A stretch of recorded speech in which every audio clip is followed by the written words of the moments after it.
Lockdown. Lockdown. This is an emergency alert. Please follow lockdown procedures. Go into the nearest room or building, lock the door, and turn off all lights. Wait for the all clear from school officials or local authorities. Lockdown. Lockdown. Those words still echo in my head. If you've ever heard that sound over your school intercom, you know the feeling. Your stomach drops, your pulse spikes, and suddenly, the world around you feels unreal. Before I go any further, I just want to say something. I can't stand bullies. I hate everything about bullying. And no, I'm not saying that because I was bullied, or because I saw some anti-bullying PSA on YouTube. I'm saying it because bullying is the reason I lived through one of the scariest moments of my life. When I was in high school, I was just a regular kid. I blended in. I wasn't popular, but I wasn't invisible either. Just another face in the hallway. But there was this one kid. Larry. And Larry didn't blend in at all. Everyone knew who he was, but not for the right reasons. He got picked on constantly, by everyone. The jocks, the mean girls, even the quiet kids who just wanted to fit in. Larry was an easy target. He wore these thick black-rimmed glasses that always slid down his nose, braces that caught the cafeteria light when he talked, and this awkward haircut that made him stand out even more. He was quiet, always kept to himself, and honestly never bothered anyone. The kind of guy who just wanted to survive high school. But that didn't matter. People saw him as weak, and they made sure he knew it. It became almost a tradition to mess with Larry. Every year, new students joined in like it was some twisted school ritual. I remember one day at lunch, a couple of seniors were showing a group of freshmen how to properly mess with him. It made me sick to watch, but no one said anything. Everyone just laughed because no one wanted to become the next target. That's when something in me finally snapped. I couldn't keep pretending it wasn't happening, so I decided to stand up for him. I didn't know it at the time, but that one small choice, standing up for Larry, would lead to one of the most terrifying lockdowns our school had ever seen. It ruined my reputation, but honestly, I didn't care. Seeing the way Larry's face relaxed even for a moment made it worth it. I tried to shield him as much as I could, at least in the 2 classes we shared. When I was there, people kept their mouths shut, but deep down I knew that once I walked out of the room, the jokes and whispers would start again. That's just how cruel our school was. It didn't matter who you were, if you stood out even a little, you were a target. Still, something about the way people looked at Larry lately felt different. It wasn't just teasing anymore. There was this weird, heavy tension around him, like everyone knew something was about to happen, and the day that tension finally snapped, everything changed. One day, I skipped sitting with my usual friends and went over to Larry's table. He looked surprised, like he wasn't sure if I was serious. For years, he'd sat alone, eating in silence while everyone around him laughed in groups. I just wanted to change that, even if it was only for a day. We talked for a while, about his physics homework, some comic books he liked, and a few random things. It wasn't deep, but it felt real. For the first time, I saw who Larry actually was. A smart, awkward, but genuinely good guy. Still, there was something off about him that day. His eyes kept darting toward the cafeteria doors, and he seemed nervous, like he was waiting for something, or someone. I wanted to ask what was wrong, but part of me wasn't sure I wanted to know. I waited until the moment felt right, but the second I brought it up, Larry's whole vibe changed. His voice dropped low. His hand shook a little. "So, Larry, how's everyone been treating you lately?" I asked. He stared at his tray, then whispered, "I'm sick of them. Every last one of them. The way he said it gave me chills. I tried to keep my tone calm.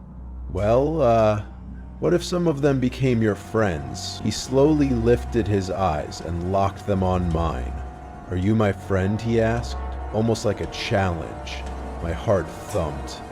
Yeah, I said softly, of course I am. But even as the words left my mouth, something in his expression made me feel like I'd just stepped into something way bigger than I understood. Friends are supposed to share their secrets, right? Larry said quietly.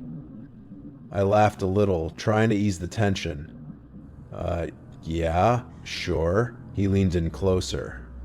You promise you won't tell anyone? His voice was shaky but serious. Yeah, man, I won't tell anyone. He stared at me for a second, then whispered. All right, here, look in my bag. I thought it was going to be something dumb, maybe a comic or a weird gadget. But the moment I looked, my stomach dropped. There it was. A gun. I only saw it for a split second before he zipped the bag shut, but that was all I needed. My blood went ice cold. I tried to stay calm, pretending like it wasn't a big deal, but my mind was racing. I needed to know why he had it, what he planned to do with it. And with every word that came out of his mouth after that, I realized I might be sitting next to someone truly dangerous. He told me he planned to use it at school soon, not for practice, but against students and anyone who stood up to him. He spoke soft and steady, like he'd thought it through. I realized this wasn't the first time he'd brought it. When lunch ended, I said I'd see him later. My skin went cold. I did? My heart was pounding so hard I could barely breathe. I tried to act normal, but every step felt heavy, like something was chasing me, even though I knew he was still back there. The moment I turned the corner, I didn't think twice. I bolted straight for the office, my backpack slamming against my side. The hallway felt endless, every echo of my sneakers bouncing off the walls louder than before. I didn't care if anyone saw me running, I just needed to get away from him. My hands were shaking when I pushed open the office door and blurted out what happened. I felt guilty for ratting him out, but deep down I knew it was the only way to stay safe. The second that alarm went off, everything turned into chaos. I could hear kids screaming, trays crashing, teachers yelling for everyone to get inside. From the office window, it looked like a wave of panic rolling through the hallways. My stomach dropped when I realized this was because of Larry. Police rushed in minutes later, checking every classroom, every hallway, but he was gone. Just gone. The school felt frozen, like everyone was holding their breath. Later we found out he'd run home the moment the lockdown started, but the fear he left behind didn't disappear with him. Even after all these years, that memory still haunts me. I can still hear the sound of that alarm, the chaos, the fear, and the thought that maybe, just maybe, things could have ended so much worse. Larry was arrested and they made sure he never came back, but that doesn't erase what he tried to do.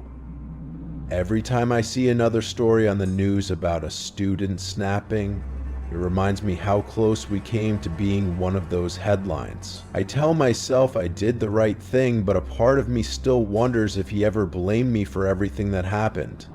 Nobody's heard from him since, and honestly, that silence is what scares me the most. Because sometimes it's not the noise that haunts you. It's knowing someone out there might still be thinking about revenge. Lockdown alarms fade, news stories die down, but the fear never really leaves.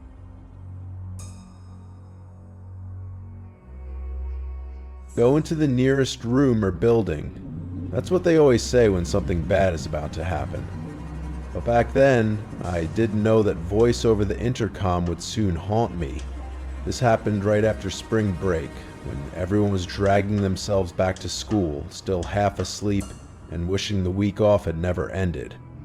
I had a full schedule, 7 classes a day, so I was already exhausted before lunch even ended. That afternoon, though, my stomach started twisting from all the junk I'd eaten during the break. So I told my teacher I needed to hit the restroom. I decided to go downstairs where it was usually quiet. No crowd, no waiting, and honestly the best place to hide when you needed a moment alone. When I walked in, the lights were humming faintly, the stalls empty, and for once, I was actually relieved. I had no idea that just minutes later, that same silence would turn into something I'd never forget. I rushed into the first stall, slammed the door, and barely made it in time. It was bad, loud, messy, and honestly kind of embarrassing. For about 15 seconds, it was just me, the echo of the bathroom, and that awful sound you pray no one else hears. Thankfully, the place was empty. I sat there catching my breath, laughing a little at how close of a call it was. The air was still, the fluorescent lights flickering faintly above me. I thought I was finally safe to just clean up and move on with my day, but the moment I reached for some toilet paper, I heard it. The soft creak of the bathroom door opening. While I was cleaning up, something on the stall door caught my eye. It wasn't just random scribbles. Someone had written in thick black marker, "Do not come to school on 3/23. I froze. That was in just 2 days. At first, I thought it was some dumb prank, but the way the letters were scratched in, deep, uneven, like whoever wrote it meant every word, made my skin crawl. With all the stories on the news about kids losing it lately, it didn't feel like a joke. I stepped out and checked the other stalls, hoping it was part of some stupid graffiti set or an inside joke. But no, nothing else. Just that one chilling message. The silence in that bathroom suddenly felt heavier, like the air itself was warning me to get out. I didn't think much about it and rushed back to class before anyone noticed. The next day, the same thing happened during 6th period. My stomach twisted, and I asked, "Mr. Brown, can I go to the washroom? It's an emergency." He sighed, "Go ahead, but if this keeps up, maybe stay home." I joked to myself, wondering who laced my lunch with laxatives because the urgency hit hard again. I hurried downstairs to the same bathroom, hoping no one saw me speed walking. As I reached the stall from yesterday, I looked for that creepy writing, but it was gone.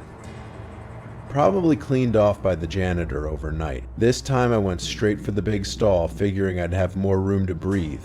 I locked the door, sat down, and tried to relax, but then, out of nowhere, the lights shut off. The room went pitch black in an instant. My heart dropped. I froze, listening. That's when I heard it. The soft echo of footsteps sliding across the tiles.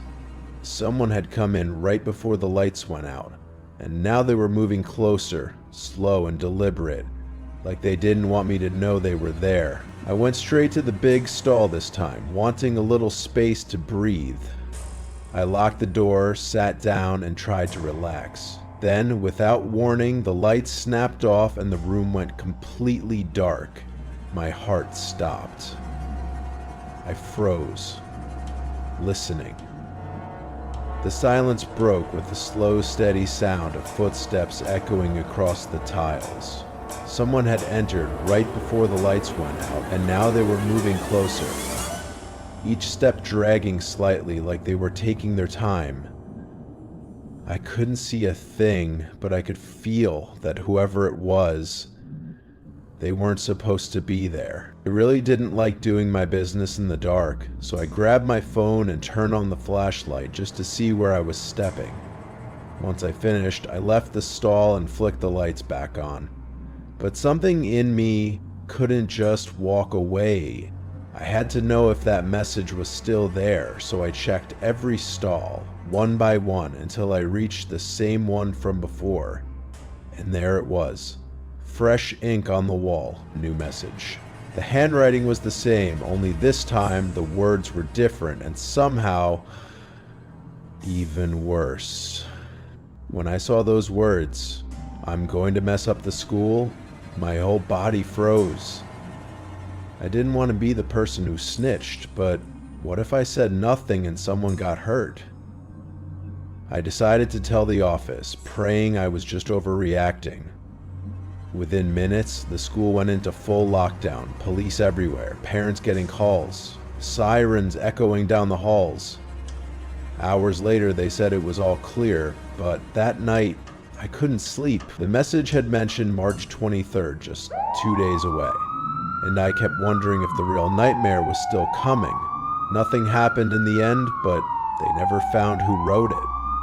Sometimes I still think about that person, maybe sitting just a few seats away from me in class, watching everything unfold. I don't know if my stomach ache saved lives or if it was all just a sick joke, but I'd rather be wrong than silent. What would you have done if you were in my place? Let me know in the comments, and if you want to hear more chilling true lockdown stories, check out the next video. Going to the nearest room or building. That's what the voice on the intercom said, calm but urgent.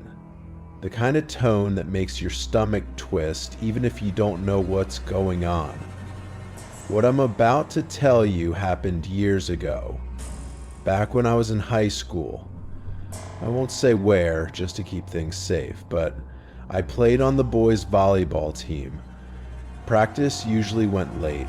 Long after most students had already gone home, the halls would be quiet, lights dimmed, just the echo of sneakers and the hum of vending machines. One night, after an intense practice, we hit the locker room like usual, laughing, talking trash, completely unaware that the night was about to turn into something none of us would ever forget. Everyone finished showering and packed up fast, ready to head home, but I stayed behind, waiting for my mom to pick me up. The school was almost empty by then, and that silence, that's where it all started. It always took my mom forever to pick me up, so I just sat there scrolling on my phone, letting the quiet fill the room. But that day, something felt off. The locker room was dead silent, the kind of silence that makes every little sound echo twice as loud. Then, out of nowhere, I heard this loud metallic bang. It wasn't a normal locker slam. It was heavier, deeper. It came from the back door that led out to the track and football field. For a second I froze, waiting to hear it again. My heart started racing, and I remember thinking maybe it was just the wind or a janitor, but deep down, I knew that sound didn't belong there. At first I tried to ignore it, telling myself it was nothing, but the knocking didn't stop. My stomach tightened as I stood up and walked to the door, every step louder in my own ears. Through the small glass window I saw him. Tall, broad, wearing a dark hoodie, way too old to be a student. He stared right at me like he already knew I was there. Then he shouted, "Hey, can you let me in? I'm here to pick up my son." His voice was too sharp, too pushy, like he was used to people doing what he said. My hands were shaking, but I managed to say, I don't know, maybe you should go through the front. The second the words left my mouth, I felt the air change, like the whole building went cold. He sounded desperate, almost pleading, and for a second, my gut told me something was off, but his tone felt so real, so human, that I didn't want to seem rude or paranoid, so I unlocked the door and let him in. He gave me a quick thanks and walked straight past me, heading deeper into the school without even looking back. I remember thinking how weird it was that he didn't ask where his son was or even what grade he was in. I tried to shake it off, sat back down on the bench, and checked my phone again. But as the minutes passed, the silence in the hall felt heavier, like the whole building was holding its breath. Something inside me whispered that I'd just made a huge mistake. Out of nowhere, the alarm screamed and the whole school went into lockdown. I panicked and fumbled to turn off the lights, but there was no door I could lock, so I shoved myself into the nearest empty locker and slammed the cold metal behind me, pressing my back tight and trying to control my breathing.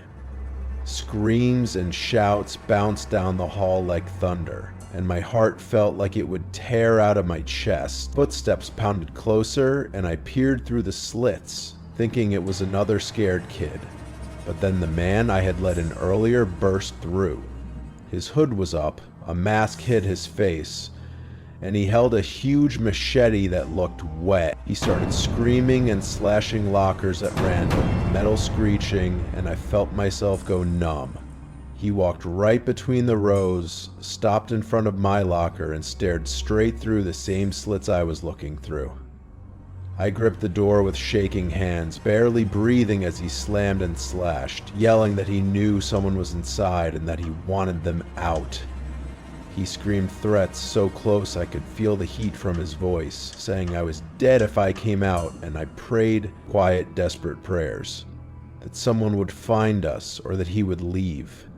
Time blurred into the sound of scraping metal and his heavy breathing, and in that small dark space I realized how fast everything can turn from normal to a night you never stop replaying. The machete tore through the locker door, the blade stopping just inches from my face. I could see my own reflection trembling on the metal, his breathing loud and angry on the other side. He was trying to rip the blade free, ready to stab again, and I knew if I moved, even an inch, it would be over. I thought that was it for me, until we both heard it. The sirens. Faint at first, then growing louder. He froze, cursed under his breath, and ran out the same door I had stupidly opened for him. For a few seconds, I couldn't move. I just sat there in the dark, my whole body shaking. Then, from the other row of lockers, another student stumbled out, covered in blood, crying, and ran down the hall. I stayed hidden until the police came, my voice trembling as I told them everything I'd seen. But in the end, it didn't matter. They never found him. No fingerprints, no ID, no mask, nothing. It's been years now, and I still can't walk into a locker room without feeling my chest tighten. Sometimes I lie awake thinking about that day, wondering if he was after that student, or if he was just there to kill whoever crossed his path. Either way, the thought that he's still out there makes me sick. I hate myself for opening that door, for trusting a voice that sounded human when everything inside me screamed not to. I know things could have been so much worse, but the truth is, that's what terrifies me the most. Because next time, maybe the one holding the machete won't run when the sirens start. Maybe they'll wait.